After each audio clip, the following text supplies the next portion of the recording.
tahun ke-7 kita udah ada kurang lebih 200 karyawan dengan kapasitas 4,5 ton per hari.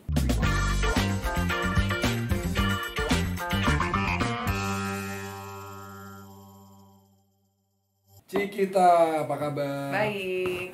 Terima kasih loh udah datang. Siap. Hari ini kita kedatangan ibu muda cantik, dia pengusaha. Udah terkenal ya brandnya ya. Ada beberapa di supermarket. Kemarin gua baru beli juga Ardina Food. Iya. Di Cikita ini owner dari Ardina Food. Oh ya. Nah, sekarang pengen ngobrol-ngobrol aja nih. Cik apa Cik? Cik. Bukan Cici ya. Medan kan? Medan. Cici. Oke. Ceritain gimana sih dulu Ardina Food nih sejarahnya? Iya, kita 2021 ini memang tahun ke-7 kita ya. Jadi memang kita start benar-benar dari bisa dibilang dari zero lah. Kita start hanya dari 6 orang dulu di 2014 dari kapasitas hanya 50 kilo per hari. Sekarang kita sudah tahun ke-7 kita udah ada kurang lebih 200 karyawan dengan kapasitas 4,5 ton per hari. Gitu. Dari segitu sampai sekarang 4,5 ton per hari. Iya, dari 50 kilo ya dulu awal-awal, sekarang udah mulai bisa 4,5 ton per hari. Tapi ini produknya lebih ke apa nih, Cik? Kita memang spesifiknya itu di frozen food, cuman memang kita fokusnya base-nya di seafood sih, bukan di seafood. Tapi tahun ini kita baru launching juga nih satu produk, nama brandnya tuh Kintabe. Nah, di Kintabe ini dia fokus lebih ke Japanese food. Nah, di situ ada juga ayam dan yang lainnya gitu. Jadi udah mulai juga sih merambah ke dunia poultry gitu. Berarti lebih ke ini ya, makanan-makanan instan. Olahan. Kita makanan olahan frozen lah. Oh, frozen. Oh ya, karena beda sama instan, beda istilah ya. Iya, beda istilah gitu. Iya. Gimana ceritanya lo kok bisa 7 tahun dari yang masih mungil sekarang 200 karyawan? Karyawannya lebih banyak dari kita. Lebih banyak. Gua tambah karyawan dia lebih banyak. Oke. Awalnya sih start memang sebenarnya ini kan bisnis suami ya. Saya sebenarnya di sini memang hanya membantu sih. Jadi sebenarnya saya juga karyawan nih di perusahaan ini. Walaupun di rumah bos, tapi di sini sebenarnya karyawan gitu. Tapi real bos kayak begini, bro. Humble ya. Gitu. Humble. Jadi memang start dulu awalnya suami itu sempat resign, dia lama di bank, kerja di bank, resign sebelum kita mau merit. Jadi memang dia saya juga bilang sih mau merit jangan sama karyawan, kalau bisa pengusaha apapun gitu, karena basic juga dulu keluarga ayah saya juga pebisnis ya, jadi emang belum pernah, even saya tuh belum pernah merasakan kerja sama orang lain gitu ya, kerja akhirnya sama orang lain yang suami nih di Ardena gitu. Jadi awalnya suami ini ketemu partnernya awalnya ini bawa brand sebelum Ardena Food, dia bawa nih produk, tadinya mau minta investment ke suami, kayak mau cari pendanaan. Terus pas kita coba produknya, suami coba produknya, ini kayaknya produknya enak nih, daripada gua kasih modal nanti invest, dan mereka kan nggak ngerti manajemen nih. Ya tipikal orang-orang zaman dulu lah, kayak modal udah ada untung udah banyak, pulang kampung, tipikal orang tradisional lah ya. Terus akhirnya suami mikir kayaknya ini makanannya enak, kalau di branding bisa bagus, daripada gue invest udah mendingan kita kerja bareng aja gitu, jadi partner gitu. Nah, alhamdulillah sih sampai saat ini jalan terus ya, maksudnya makin berkembang lah gitu. Berapa tuh berarti foundernya? Berdua. Foundernya itu ada suami saya Ariguna sama satu lagi Pak Ade Kuswara itu. 3 ya. Berdua. Nah, kalau aku tuh bukan founder, jatuhnya karyawan. Tapi owner juga lah. Istrinya owner. Sekaligus karyawan. Gitu. Tapi awalnya gimana? Maksudnya kalau misalnya frozen food itu kan lumayan kompleks ya. Dalam artian gimana caranya makanan itu bisa stay lama dan rasanya tetap enak. Betul. Perlu R&D.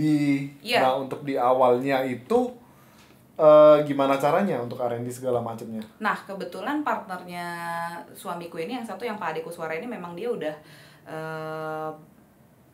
lama bekerja di bidang produksi makanan beku. Dulu dia lama 15 tahun sempat di Malaysia.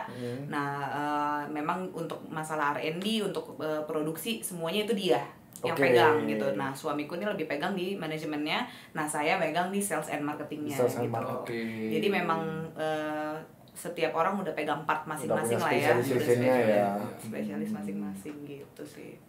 Udah sampai dijual kemana aja sekarang? So far Ardena ini baru sampai Jawa sih, belum Jawa, luar pulau, karena balik lagi Frozen kita masih masih terhalang dengan logistik kita kan mesti pakai cold chain ya, mesti river container ya, yang ada pendinginnya di belakang, jadi itu agak sedikit menghambat. Tapi ya itu sekarang udah banyak sih pilihannya, sekarang kan udah banyak juga pihak ketiga yang membuat bisnis baru ya, yang kayak bisnis untuk logistik, yang kita akhirnya banyak juga partneran sama pihak ketiga lah untuk logistiknya. Jadi tahun 2022 sih harusnya sudah bisa keluar pulau ya. Ini target kita sih udah bisa sampai luar pulau juga gitu. Beri makan ke seluruh Indonesia. Yes. Ya.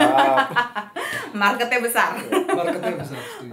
Tapi kalau target marketnya sendiri sebenarnya lebih kemana? Apakah kayak sesimpel chicken nugget yang kita bisa beli perorangan, atau ada juga yang restoran-restoran yang mengambil gitu, apa gimana?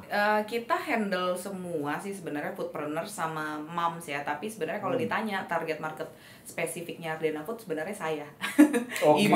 Ibu moms milenial, ibu-ibu yang umurnya dari rentan 28 sampai 35 tahun. Kita nggak mau bikin target market tuh terlalu jauh, karena biasanya kalau terlalu jauh akhirnya kita komunikasinya dengan target market kita nggak dapet. Benar. Tapi di luar itu ada yang beli ya kita tetap layani. Gitu. Iya. Jadi kalau moms ini kan berarti nargetin buat anaknya ya? Betul. Berarti ini sehat.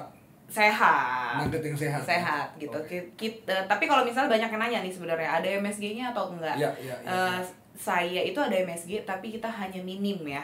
Gitu. Okay. Jadi banyak kan pasti banyak banget ibu-ibu yang concernnya non MSG atau dan yang lain-lain. Nah, kalau kita nggak bilang nggak ada MSG, tapi kita menggunakan MSG dengan takaran yang sudah distandari oleh BPOM. Jadi masih sehat juga itu namanya ya, benar. Sehat. Nah, tapi kalau misalkan ini, kalau boleh tanya nih, kalau di dunia sebenarnya kayak gini kan, kalau yang kita tahu banyak kompetitor ya. Dari beberapa brand, ada yang udah kita sering nonton di TV, ada yang baru-baru dari Instagram segala macam. Nah, awalnya itu gimana bisa, apalagi kan ini suatu produk frozen dan masuk ke perut. Betul. Apalagi targetnya tadi lebih ke moms dan anaknya, which is pasti moms itu pasti concern banget kan. Betul. Nah, awal-awal itu gimana bisa meyakinkan mereka gitu? Jujur, awal membangun itu berat banget untuk nge-branding produk frozen food. Tapi di adanya pandemi ini sebenarnya ada rasa syukur juga nih. Pandemi akhirnya mentwist mindset orang. Kenapa? Akhirnya kalau kita perhatiin sekarang semua resto yang mana yang nggak memfrozenkan produknya, gitu. Jadi sebenarnya frozen food ini kan sebenarnya memfrozenkan itu sebenarnya sama dengan mengawetkan kan, mengawetkan produk. That's why sebenarnya kayak aku menggunakan MSG ya nggak dengan takaran yang seperti produk yang lainnya. Kita mungkin MSG-nya lebih rendah dibandingkan produk lain karena kita menggunakan sistem beku gitu kan. Cold chain-nya nih jalan gitu. Jadi dengan adanya pandemi sih mindset orang mau nggak mau udah mulai berubah ya, bro. Yang tadinya orang nggak nyetok makanan frozen, nggak makannya mungkin cuman seminggu sekali atau ini, jadi sekarang mindsetnya udah berubah. Apalagi waktu awal-awal panik buying ya kan, yang disimpan yang lebih aman frozen, karena produk-produk yang lain kan mungkin shelf life-nya nggak selama produk frozen food gitu sih. Terus lu gimana sih cara bersaingnya? Tadi kayak disebut Yos itu kan, kita masuk ke misalnya supermarket gitu, di kulkas tuh kan brandnya macam-macam tuh banyak. Nah, gimana lo biar lo tuh stand out?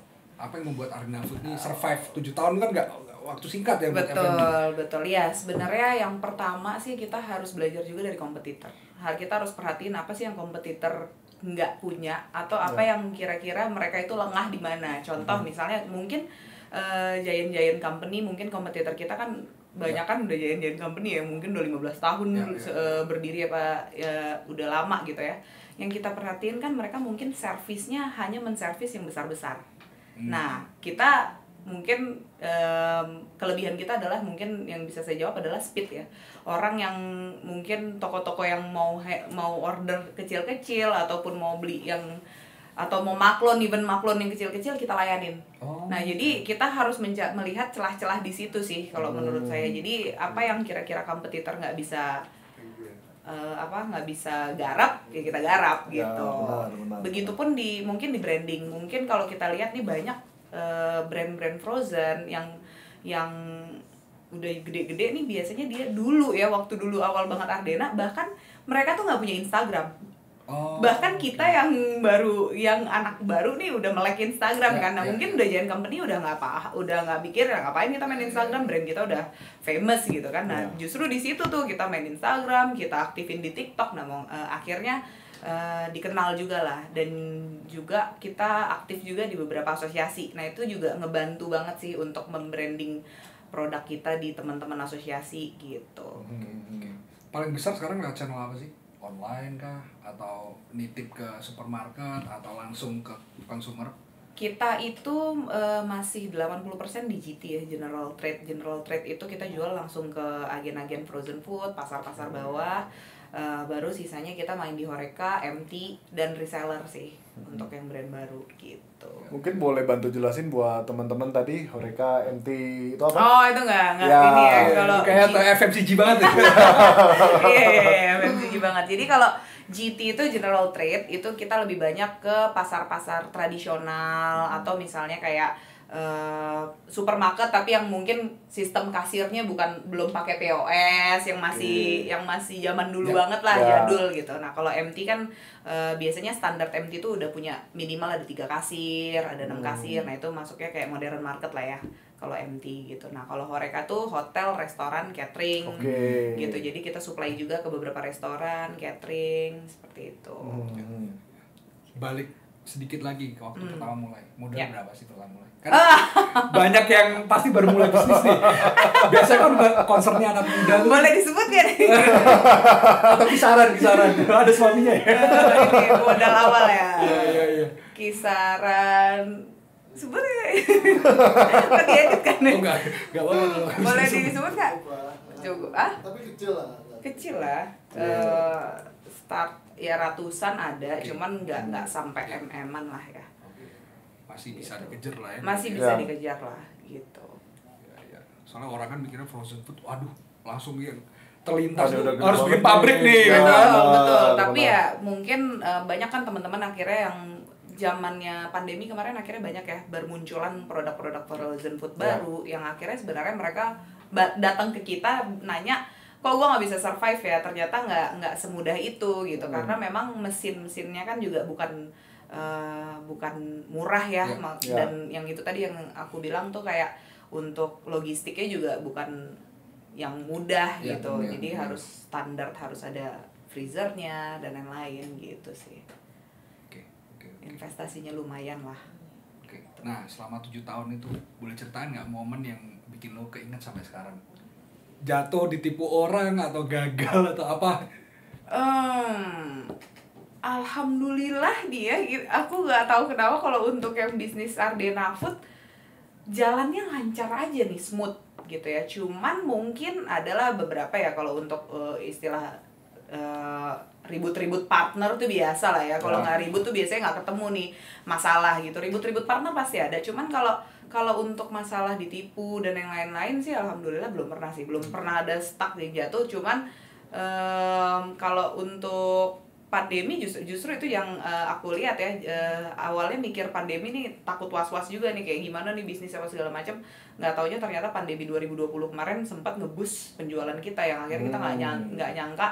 Wow, kapasitas kita udah sampai nggak cukup nih untuk nge-handle permintaan orang gitu sih. Ya. Nah, kalau Cik, lu tuh sebenarnya udah ini ya, berkeluarga berarti ya? Udah berkeluarga? Udah punya 3 orang anak. Udah punya 3 orang anak. Oke, nah tapi yang bikin kita penasaran mungkin penonton juga kan ada beberapa yang moms juga ya. Gimana sih caranya, udah punya 3 orang anak, dan tapi masih bisa tetap menjalankan bisnis gitu. Yang even bahkan bisnisnya lagi growing, justru malah lagi hektik-hektiknya gitu. Betul. Itu gimana sih cara atur waktu segala macamnya? Ini emang paling challenging sebenarnya, memang bagi waktu antara keluarga, kerjaan sama anak ya.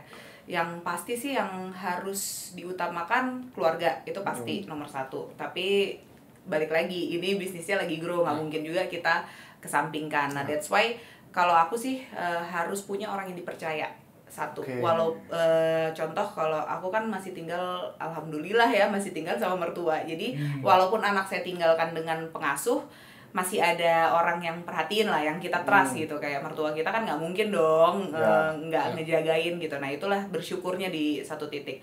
Tapi kalaupun yang lain mungkin tinggal sendiri dan mungkin mau bekerja, ya itu harus merelakan sih, merelakan anak untuk dijaga orang lain, atau mungkin di kantornya dibikin aja lah ruangan untuk anak atau apa. Itu it's a good idea juga kan, kalau misalnya emang ada ibu-ibu yang mau bekerja sambil mompreneur lah ya kayak gitu. Tapi balik lagi, bagi waktunya harus jelas. Contoh misalnya kayak anak-anak nih sekarang lagi sekolah online. Nah beruntung ya, karena saya bekerjanya di perusahaan suami, kadang-kadang ada di link tertentu nih, kayak masuknya aku jam 10 ya, karena jam 8 sampai jam 10 nih sekolah anak dulu. Jadi habis itu baru ke kantor. Kayak ya intinya komunikasi sih ya. Kalau saya kan memang sebenarnya selain mompreneur, couplepreneur juga nih sebenarnya ya, kan kayak berdua sama suami. Jadi lebih enak di linknya. Nah, kadang-kadang kan ada mungkin mompreneur di luar sana yang mungkin kerja sama orang atau mungkin berbisnis sendiri, ya itu harus saling komunikasi sih sama pasangan ya, biar saling tahu nih kalau oke, gue belum bisa di kantor, gue lagi handle rumah, ya dia handle kantor, atau kebalikannya. Misalnya kita mesti lagi keluar kota, apalagi kayak saya ya, kayak saya kan handle sales, bisa dibilang kalau sebulan sekali itu udah pasti kunjungan keluar kota apa segala macam, ya itu tinggal komunikasi sama suami, tinggal di inilah ya, gantian gitu, jaga anaknya, saya bagian keluar kota gitu ya, tinggal komunikasi sih aja sih yang penting, itu nomor satu lah utama. Gitu. Possible jadi mompreneur. Possible banget. Karena emang basicnya kalau ditanya ya, saya bukan tipikal bisa ibu rumah tangga yang bisa jaga anak sih maksudnya. Sorry itu saya nih, tapi ya makanya sebenarnya kalau dilihat ibu yang justru full time moms itu saya amazing, sama yang bisa full time jaga anak tuh saya justru lebih acung jempol ya, karena saya jujur kalau boleh memilih, saya mendingan 12 jam bisnis dibandingkan jaga anak. Itu kan memang beda-beda ya. Ini ya mindset orang lah, tapi nggak ada yang menyalahkan. Ibu rumah tangga juga menurut saya bagus ya, ibu bekerja juga bagus banget, karena mereka juga harus ini kan balance nih antara rumah tangga, anak, dan pekerjaan gitu sih. Dan sebenarnya itu juga berlaku ya ke bisnisnya sendiri ya. Kita harus cari orang yang bisa kita percaya di bisnisnya juga kan. Betul. Karena kebanyakan orang sekarang kan dia punya usaha, tapi sebenarnya dia itu pedagang.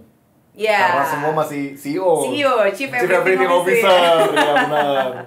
Jadi dengan adanya orang-orang kepercayaan tadi, jadi lebih bisa bagi waktu kan. Betul. Jujur dulu sebelum aku bekerja di Ardena ya, waktu dulu kan papaku punya tour travel juga, itu sebenarnya saya tipikal yang tadi tuh, Chief Everything Officer. Wah, semuanya saya yang kerjain, akhirnya stress out sendiri. Nah, akhirnya alhamdulillah suami nih yang sebenarnya ngajarin. Suami kan emang udah lama bekerja di manajemen lah ya, udah ngerti kayak ayo berani bayar orang, berani hire orang. Nah, itu akhirnya kita berani mempercayakan, mendelegasikan lah ya tugas kita ke tim kita. Akhirnya ya itu juga membantu banget sih. Akhirnya kita nggak mesti full time banget di kantor, tapi kita bisa jalin relasi ke networking keluar, misalnya sambil bisnis juga, bisa sambil berasosiasi juga, bisa sambil keluarga juga gitu ya. Itu sih penting. Ada tips gak sih, lu 7 tahun mengembangkan bisnis itu kan pasti naik turun ya, gimana biar bisa cepet nih? Sekarang udah 5 ton itu kan, di 1 ton ya. Tipsnya adalah beberapa. Yang pertama pasti start small. Nah ini yang salah, yang sering dianggap salah nih dengan anak-anak muda zaman sekarang ya. Maksudnya mungkin banyak anak muda zaman sekarang yang ngelihat, wah startnya harus big gitu.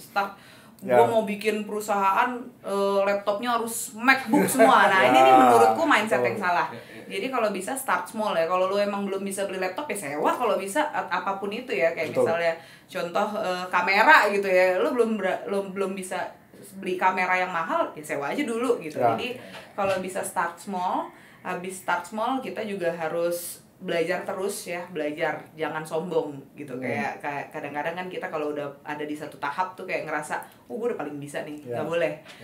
Jujur walaupun kita udah 7 tahun nih, saya rutin tuh biasanya sama suami selalu rutin setiap tahun tuh ada kelas-kelas yang kita ikutin. Entah kelas branding, kelas digital marketing, apapun yang lagi hits di luar sana tuh kita mesti tahu. Masih sekolah. Mesti sekolah, mesti harus banget gitu. Apalagi sales. Saya kan megang sales juga ya. Tim sales tuh kadang-kadang kan mindsetnya kayak mindset kayak emang kayak gini Bu. Nah itu kan mesti selalu mesti selalu dikasih pelatihan biar mereka semangat. Nah itu kan harus ada lah ya. Sama speed sih. Zaman sekarang tuh speed bener-bener penting banget, karena di luar sana kan udah mulai banyak ya teman-teman juga bikin brand baru atau yang lain-lainnya. Jadi speed itu juga nomor 1. Kalau misalnya main F&B kayak saya itu inovasi juga perlu. Inovasi produk. Jadi kita nggak boleh puas nih hanya ngeluarin satu produk nih. Misalnya produknya cuma sosis atau apa gitu ya. Kita fokus cuma di sosis aja. Jadi kita harus tahu nih tren-tren apa yang lagi hits gitu. Contoh kayak aku tahun ini, mungkin kalau kita ngikutin Ardena Food kan produknya cuman dulu mungkin hanya olahan ikan. Nah, aku ngeliat nih kesini waktu aku ciptain brand baru tuh yang Kintabe, aku melihat pain-nya ibu sebenarnya, pain-nya saya nih. Ya kan, di rumah apalagi banyak ibu-ibu yang akhirnya di layoff gara-gara COVID. Akhirnya aku menciptakan suatu bisnis yang bisa dijalankan oleh ibu-ibu. That's why Kintabe ini beda banget marketnya dengan si Ardena. Si Kintabe ini kita fokus di reseller. Visinya dulu tuh emang pengen membantu ibu-ibu yang udah di layoff bisa jualan dari rumah. That's why kita jual sistem kemitraannya adalah reseller. Jadi dia dengan modal yang kecil dia bisa jualan produk, dan itu biasanya kita rutin memberikan kelas buat mereka dan kita targetin. Jadi belajar untuk ngajarin mereka juga bisa jadi mompreneur lah kayak gitu. Sama dari segi packaging juga saya bedain nih. Kadang-kadang kan ibu pengen gitu kan, kayak produk frozen food nih, contoh kayak makan produk frozen food, lo nggak habis, nggak ada sealnya kan. Akhirnya lo ikat pakai karet gelang lah apa segala macam. Sering kelihatan di rumah. Iya kan? Nah, dari pemikiran yang simple kayak gitu, akhirnya gue menciptakan kenapa gue nggak pakai zipper lock. Nah, that's why kayak dari pain itulah intinya ketika kita membuat brand juga sebenarnya kita harus mengobati pain target market kita tadi gitu. Simple but matters ya. Simple but matters. Jadi ya itu juga dilihat gitu sih, inovasi produk. Sebenarnya lebih ke untuk ini ya, gimana caranya kita memecahkan masalah yang dialami market kita. Betul, target market kita, betul. Ya. Sama kayak ada juga aku kemarin launching ini ya, yang lagi hits kan kemarin Koreaan corn dog kan. Jadi bisa nggak sih diciptain? Nah itu harus selalu inovasi. Apa yang lagi tren, jangan sampai ketinggalan. Udah, kemarin bulan Juli. Habis ini kita belanja deh. Boleh dong. Berdua ngetas Ardena Food. Oke. Tapi kalau misalkan kira-kira kalau misalnya ini kan untuk berarti Ardena Food, terus ini udah ada brand baru lagi. Nah, dari kira-kira ada nggak sih satu titik momen yang kira-kira kayak gue sampai di tahap ini gue udah stop, gue udah cukup maksudnya? Cukup untuk bisnis gue cukup segini aja gitu. Oh enggak dong, asik.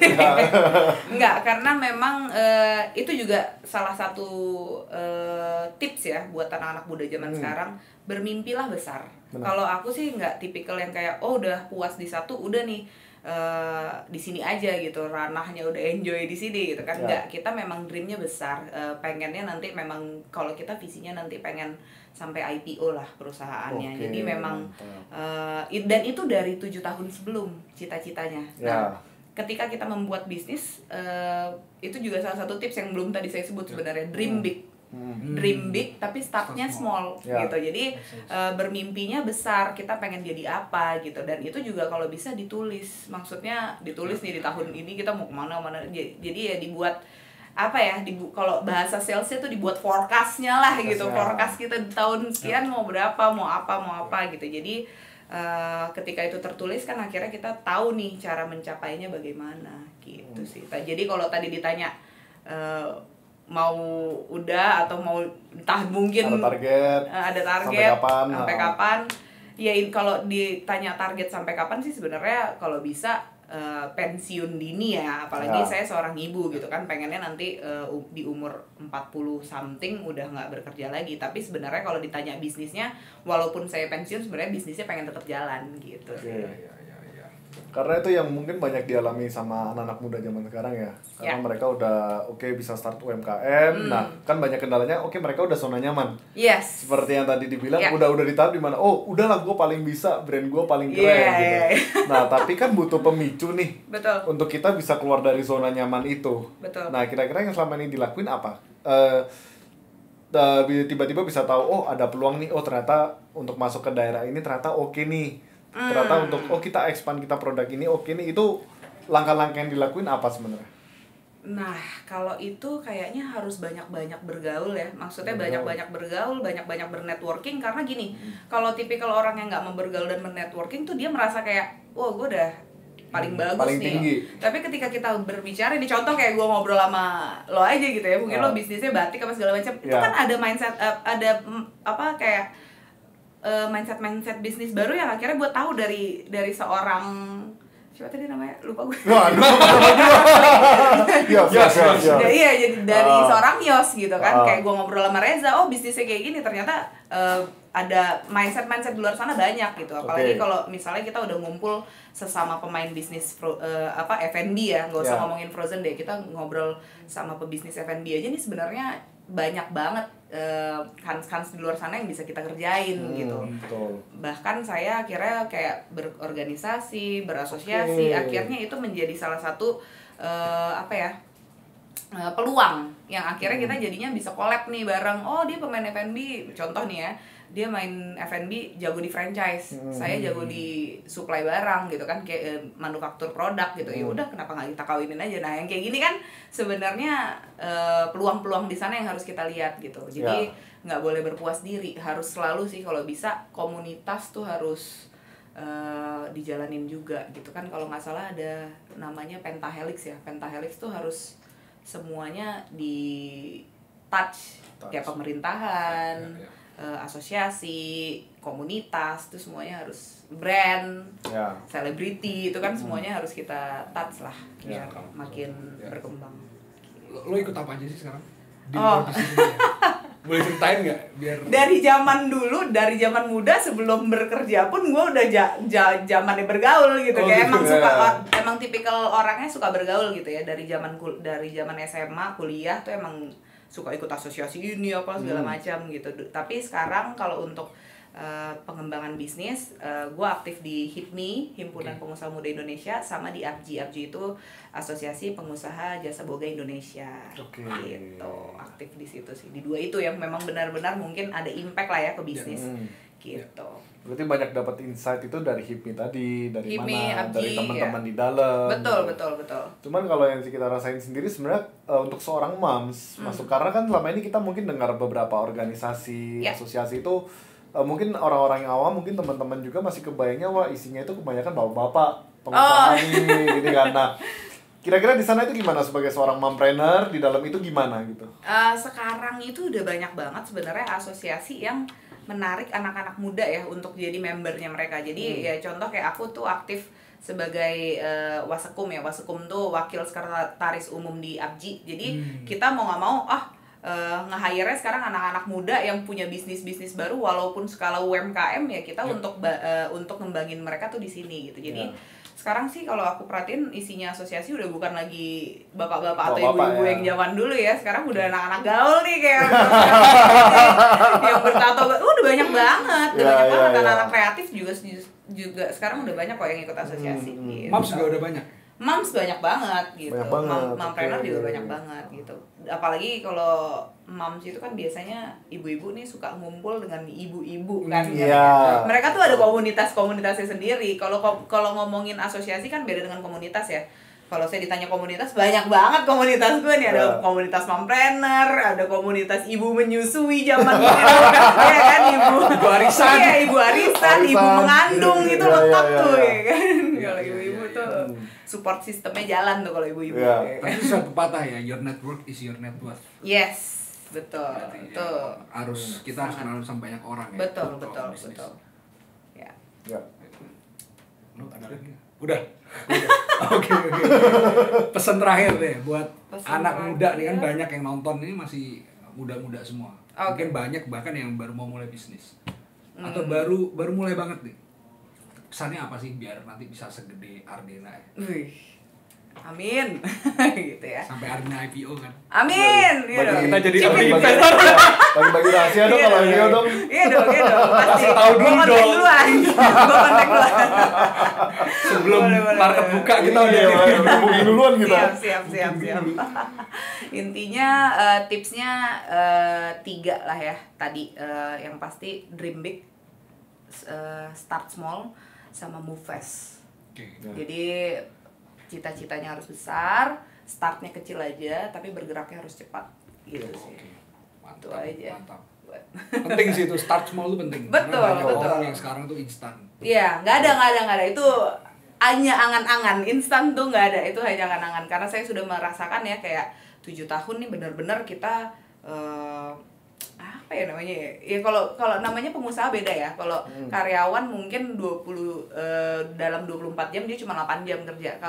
Kalau kita pengusaha kalau bisa 30 jam dalam sehari, 30 jam gitu ya kan. Even weekend aja kita masih sempet-sempetnya nge-handle klien gitu. Jadi emang ya itulah. Oke. Gitu. Sip deh. Terima kasih banyak Lucy. Thank you. Sukses terus buat Ardena, ditunggu Sukses Ardena. Mau IPO-nya. Amin. Pasti dikabarin. Thank you ya. Thank you.